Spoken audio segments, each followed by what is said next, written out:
So in this workout, we're going to introduce again 10 exercises. This time we're going to be working for 45 seconds with a 10-second transition onto the next exercise.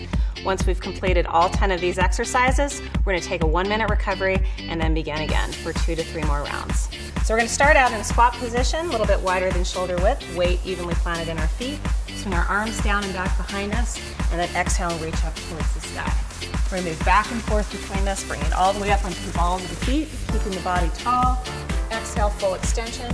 The depth of your squat has to do more with your knee health. So if you know that you've got to be a little bit more protective of that knee, don't go quite as low in that squat. Maintain a tall posture. Make sure that you're exhaling on the way up and continually move. You can add a little bit of a tempo, increase the speed, and elevate that heart rate a little bit more. Finishing up in 3, 2, and 1. Great job.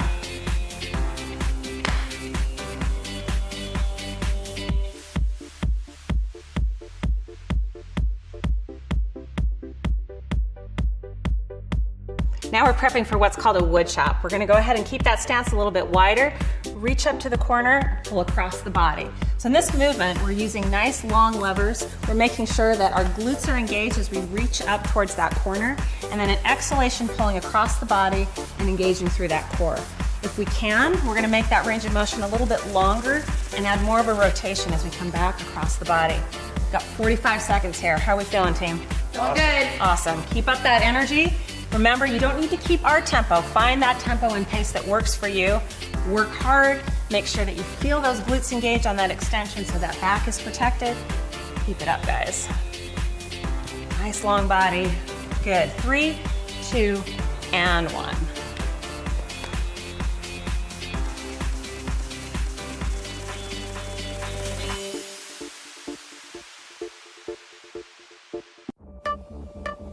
Here we are ready to go on the opposite side. Our wood chops again, reaching up to the opposite corner, pulling across the body.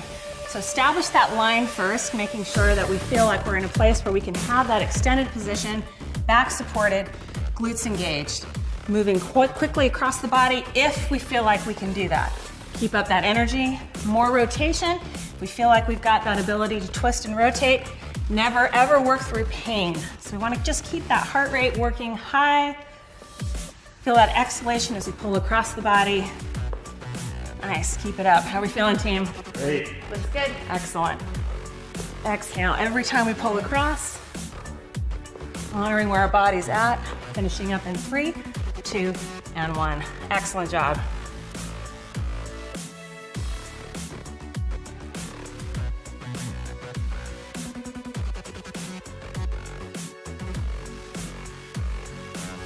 Okay, so now we're ready to transition into alternating lunges. Take a nice wide step to the side, keep the chest and torso tall, pushing off the leg that we're stepping into. So the idea here is to take that stance and really take that single lever press from side to side, but never losing that carriage. So we want to keep that collarbone pointing forward, adding speed if we need to, just whatever it is that allows you to feel that heart rate increase. Is that heart rate increasing, guys? It is. Yes. Keep it up. Just got 45 seconds. You can do this. Keep that energy high. Hands on the quads gives a little bit more support for the back. Keep that breathing. Exhale every time we're pushing from the floor. Finishing 3, 2, and 1. Nice.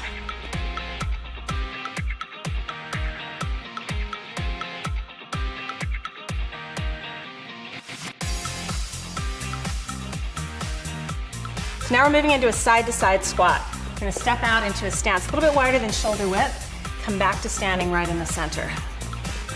So similar to what we did for that alternating lunge, but here we've got a little bit shorter line. We're able to push a little faster perhaps. If you feel like you're ready and you want to pick up that tempo a little bit, feel free. Drop the hips. Just remember, every time we're trying to keep that same visual that we had when we did our squats, pushing those feet right through the floor, exhaling when we come back up to standing.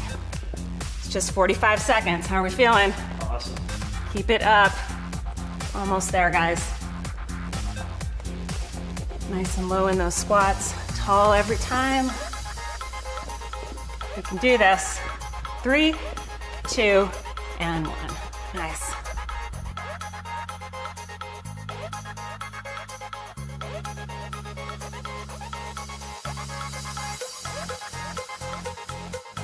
So we're transitioning now to some core work. So we're going to start in a plank position. Carson's going to stay kneeling, Bobby's on her feet. Plank to side plank. We're going to rotate over onto that one side, stacking the hips and shoulders, and then transition back to plank. So Carson is taking a kneeling position here. It's just as you build strength and stability. When you're ready and you're ready for that challenge, then you can move up onto your feet. Let your strength, your back help be your guide. Make sure that you always feel that your core is the primary star of this movement.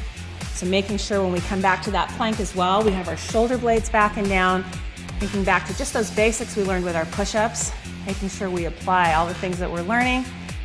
Exhale. Nice job, you guys. So this one, not so concerned with speed.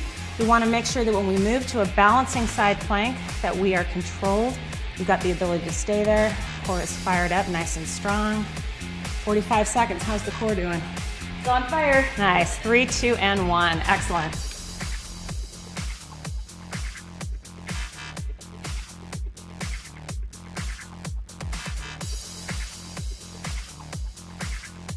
So we're moving into tricep push-ups. So these are very similar to our push-up, except our hand position is going to be more narrow. Shoulder blades back and down. We're just going to lower and lift. We've got 45 seconds of these. So this is one where you might want to take that modification, bring it to your knees, maybe have a decreased range of motion. The idea behind a tricep push-up is that we want to transfer that muscle work outside of the shoulders and incorporate a little bit more into our triceps.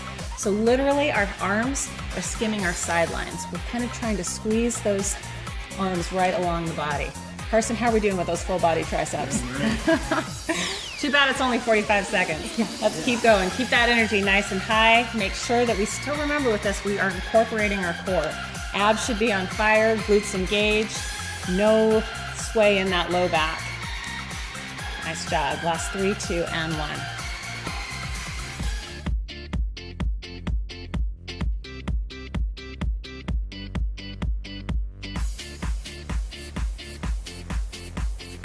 Okay, so we're revisiting our plank side plank. Come back to your plank position. This time we'll be transitioning to the opposite arm. So setting that position up in side plank, rotating back to the center. Just a reminder on this one, we're not looking for speed. We're looking for really good integrity of movement, making sure every time we reset in our plank position, our shoulders are back and down, and we're thinking about some of those muscle groups that may not automatically come into focus, making sure that our quads are tight, glutes are tight, and there's an exhalation once again that's happening as we shift and load onto that single side. How are we doing on this side? Feels good. Nice. 45 seconds, you can do this. Keep it up. Remember, we don't need speed, we just need quality of movement. Anytime you need to transition, move back down to your knees. You can do the same thing as Carson's doing here, building strength. Last 3, 2, and 1. Excellent.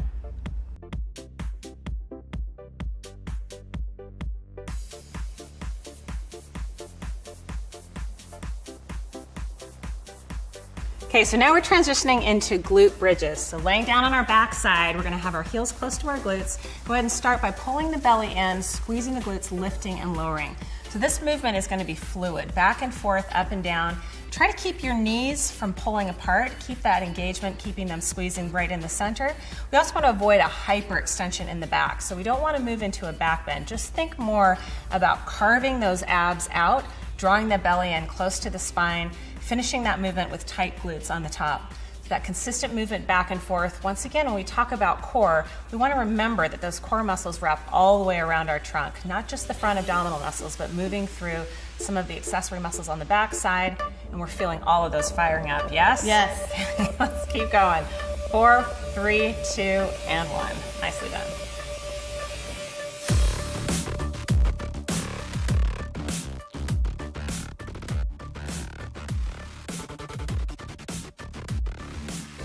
Our final exercise is core roll-ups. We're gonna lay down on our backside, hands on our hamstrings. We're gonna exhale as we draw our belly into our spine and make a soft C shape with the back, and then lower all the way back and down. So everybody's range of motion is going to be a little bit different on this. The hands are on those hamstrings to give us the additional support. We never want to feel like we're straining and having to pull up with the back. What's most important with this exercise is that we've drawn the belly in right from the very beginning and we start that exhalation. That abdominal or core bracing is what's going to give us the support to be able to do this exercise well and using the correct muscles. Are we feeling the right muscles, guys? Yes. Yes, abs are fired up. Nice job. So remember, the transition coming up and down, we always want to create that soft C shape as we lower back and down. Keep that core fired up. Nice. Last 3, 2, and 1. So that completes all 10 of our exercises. So from this point, we're going to take that 1-minute recovery before we begin again for our second and third round. Well done, everybody. Keep it up.